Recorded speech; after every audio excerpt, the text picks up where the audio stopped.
Кыргызстан ар бир жарандын дин тутуу эркиндигин тааныган светтик өлкө, светтик мамлекет дин тутуу жана диндердин эркиндигин тааныйт. Диний уюмдар мамлекеттик саясатка аралашпайт. Алардын ишмердүүлүгү диний конфессиялардын, уюмдардын Кыргыз Республикасында дин тутуу эркиндиги жана диний уюмдардын иш аракети жөнүндөгү мыйзамдын чегинде тескелет. 1996 жыл 4 март Бишкек. Кыргыз Республикасынын дин иштери боюнча мамлекеттик комиссиясы түптөлгөн. Алгач мекеме өкмөттүн курамында иш алып барып, 2012 жылы мамлекеттик комиссия президенттик администрациянын карамагына өткөн.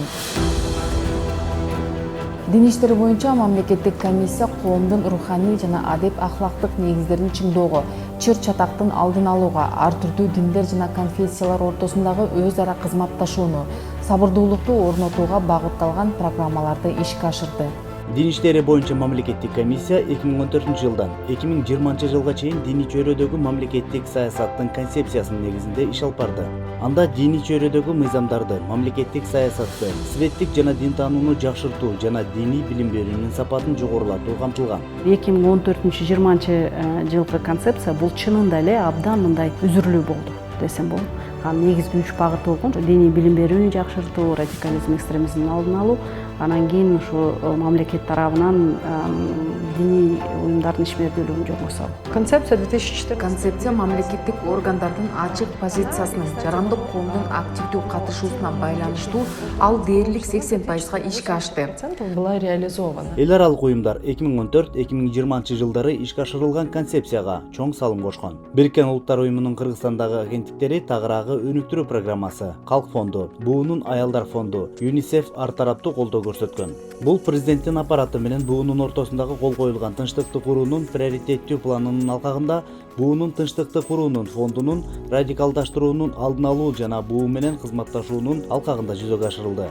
2010 жылдан тартып Бириккен Улуттар уюмунун Кыргызстандагы өнүктүрүү программасы Кыргыз Республикасынын дин иштери боюнча мамлекеттик комиссиясы менен өзгөчө тыгыз кызматташтыкты баштаган. Биринчиден буга Бириккен Улуттар уюмунун тынчтык куруу фондунун каржылык колдоосу түрткү болду. Ал Кыргызстанда тынчтыкты жана туруктуулукту колдоо боюнча бир нече ири программаларды, анын ичинде экстремизмди алдын алуу жаатында долбоорлорго колдоо көрсөттү. Кыргызстанда ушул тапта 30дан ашуун ар кандай багыттагы диний уюмдар бар. Ал эми 2021 жылы Кыргыз Республикасынын дин иштери боюнча мамлекеттик комиссиясынан 3348 диний уюмдар каттоодон өткөн. Алардын 2930-у ислам жана 404-ü христиан багытындагылар. Ошондой эле 12 бахаи жамааты, 1 иудей жана 1 буддист жамааты. Сами представители религиозных диний конфессиялардын өкүлдөрү бири-бири менен жолугушуп турат. Ар бир учурда бир мамлекеттин жарандары ынтымактуу кошуна, дос экенибизге ынанып келем. Биздин башыбызды бириктирген нерселер абдан көп. Ушул пайдубалдын негизинде биздин мамлекетибиз үчүн көп нерсени жасай алабыз. Мы можем много делать для нашей страны. Диний уюмдар, же болбосо диний инсандар мамлекеттин негизги түзүмүнө, саясий структуралык биримесине кийлигише албайт, туура. Ал нерсеге мен кошулам.